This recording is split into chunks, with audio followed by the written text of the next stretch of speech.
Welcome to the adventures of the monad. We will continue our investigation into the topic of kama manas, especially as it relates to manas or the mind. I hinted that to get to the root of this entanglement, we have to delve into our dim and distant past. Well, here goes. It is important to recognize the connection between kama manas and the spirally of atoms. In the first round of the earth chain, the first set of spirally of the physical plane atoms were energized by the life of the monad. These are used by the currents of prana, vitality, that affect the dense physical envelope. In the second round, the second set of spirally became active, allowing the prana connected with the etheric double to flow. During the third round, the third set of spirally became energized, allowing the prana connected to the emotional envelope to flow through them, thus enabling sensibility. In the fourth round, the fourth set of spirally became active, allowing the kama manasic prana to flow through them, thus making them fit to be used for a brain which was to act as the instrument for thought. The activation of further sets of spirally for the use of the higher consciousness in the case of those preparing to enter the path can be brought about by certain practices of yoga. In the ordinary course of evolution, a new set of spirally will be developed in each round, so that in the seventh round, all 7 spirally will be active. People living in that round will find it far easier than people do today to respond to inner things and to live a higher life. During each incarnation, manas may do one of 3 things. 1. It may rise towards its source, and by unremitting and strenuous effort, become one with the Father in heaven, in other words, higher manas. 2. It may partially aspire and partially tend downwards, as is mostly the case with the average person. 3. It may become so clogged with karmic or desire elements as to become one with them and be forcibly wrenched away from its parent and perish. When the lower mind can temporarily disconnect from desire, it becomes the guide for the highest mental faculties and the organ of free will in the physical human being. The condition of this freedom is to subdue and conquer desire. Free will resides in the mind itself, and the feeling of liberty and the knowledge that we can rule ourselves comes from the mind. The higher nature can rule the lower nature, even when the lower nature rebels. Once consciousness identifies itself with the mind instead of desires, the lower nature becomes like an animal that the higher consciousness can control. It is no longer the I. The difference between a strong-willed and a weak-willed person is that the weak-willed person is influenced by external attractions and repulsions, by desires, which is will decrowned, while the strong-willed person is internally motivated by pure will. This person continually masters external circumstances by applying appropriate forces guided by their experiences. As the lower manas frees itself from karma, it becomes more capable of receiving and transmitting impulses from the higher manas to the lower consciousness. At this point, flashes of genius occur as the light from the solar deva flows through the lower manas into the brain. One thing is certain: as long as we are immersed in the personality, consumed by storms of desires and cravings and tossed around by emotions, we cannot hear the voice of the higher manas or solar deva. The solar deva's guidance does not come in the form of fire, whirlwinds, thunderclaps or storms, but only when a profound stillness descends and there is a silence that can be felt. It is only when a person is wrapped in a silence so deep that it even shuts out the earth's silence that the voice of the true higher self or Solar Deva can be heard. Similar to how a serene lake reflects the moon and stars, but when disturbed by a breeze creates only fragmented reflections, a person, by calming their mind, quietening their desires, and imposing stillness on their activities, can reflect the image of the higher within themselves. Likewise, a disciple can mirror the mind of their master.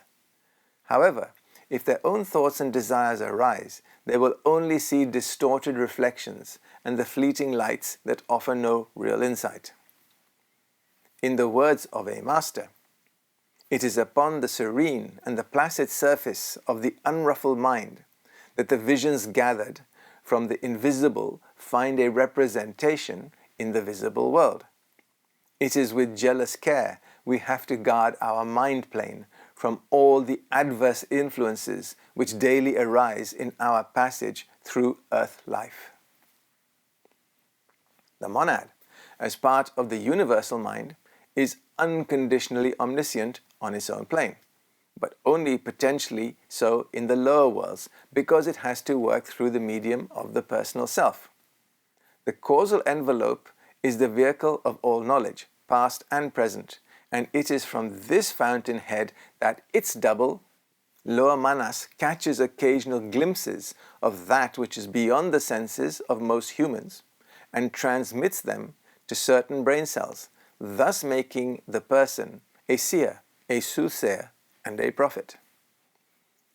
This triumph can be gained only by many successive incarnations, all consciously directed towards this end. As life succeeds life, the physical envelope becomes more and more delicately attuned to the vibrations of the manasic impulses, so that the lower manas needs less and less of the coarser emotional matter as its vehicle.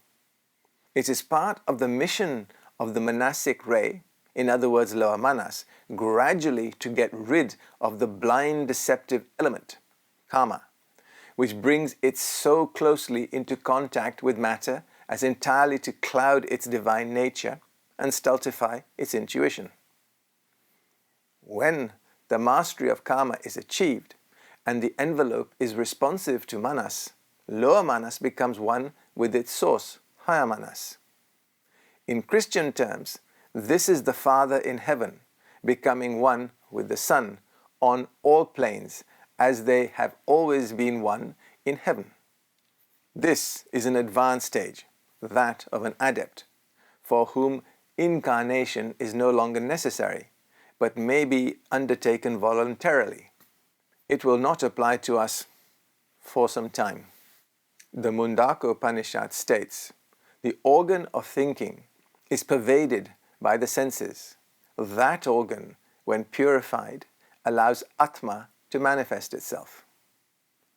For most people, lower manas partially aspires and partially tends downwards. The normal experience of the average person is that life is a battlefield, with manas continually wrestling with karma. Sometimes aspiration conquers and the chain of senses are broken, allowing lower manas to soar upwards. At other times karma wins and the chain lowers manas down to earth. As briefly mentioned in a previous presentation, most people's center of consciousness is mainly rooted in karma manas. However, those who are more cultured and developed are starting to control their desires with reason. In other words, the center of consciousness is gradually shifting from the higher emotional to the lower mental. As people progress, it will continue to move further up, with individuals being guided more by principle rather than by their interests and desires. Ultimately, the human intellect requires that both life and matter in its surroundings be understandable. The mind seeks to order, rationality, and logical explanations. It cannot function peacefully in chaos and must know and understand its existence. In severe cases, the lower manas become so deeply entwined with karma that the tenuous link connecting the higher to the lower manas, often referred to as the silver thread, binding it to the master, breaks. Then, even during earth life, the higher nature being severed wholly from the lower, the human being is rent in twain, the brute has broken free, and it goes forth unbridled, carrying with it the reflections of manas, which should have been its guide through life. Such a being, a human in form but brute in nature, may now and then be met within the haunts of humanity, decaying while still living, a thing to shudder at, even though with pity. After physical death, such an emotional envelope is an entity of terrible potency and is known as an elementary. A description of it has already been elucidated. From the point of view of the monad, currently asleep in its causal envelope, there has been no harvest of useful experience from that personality. The ray has brought nothing back. The lower life has been a total and complete failure. The voice of silence includes the following guidance. Let not thy heaven-born, merged in the sea of Maya, break from the universal parent, in brackets soul, but let the fiery power retire to the innermost chamber of the heart and the abode of the world's mother. The heaven-born refers to chitta, the lower mind. It originates from the higher soul, causal envelope. When the mind becomes dual during incarnation, the higher planes of Atma Buddhi Manas are symbolized as heaven, while the lower planes of the personality are referred to as earth. The presence of the heaven-born in an individual grants them some freedom, which often leads to a more disorderly and unregulated life than nature's lower kingdoms. For many people, their mental energy becomes so intertwined with their emotional energy that it cannot be completely separated after death. As a result of the struggle between their desires and their higher mind, some part of the mental energy, and even the higher mental energy, what we know as the persona, remains in the emotional envelope after the monad has detached from it completely. What has happened here is that part of the causal matter the monad has so carefully collected over successive incarnations is lost and will have to be reacquired through much effort. If, however, a person has completely conquered their lower desire during life and has successfully freed their lower mind from desire, there is virtually no struggle. The monad can then withdraw not only all that was invested in that particular incarnation, but also all the interest, such as experiences, faculties, etc., that have been acquired.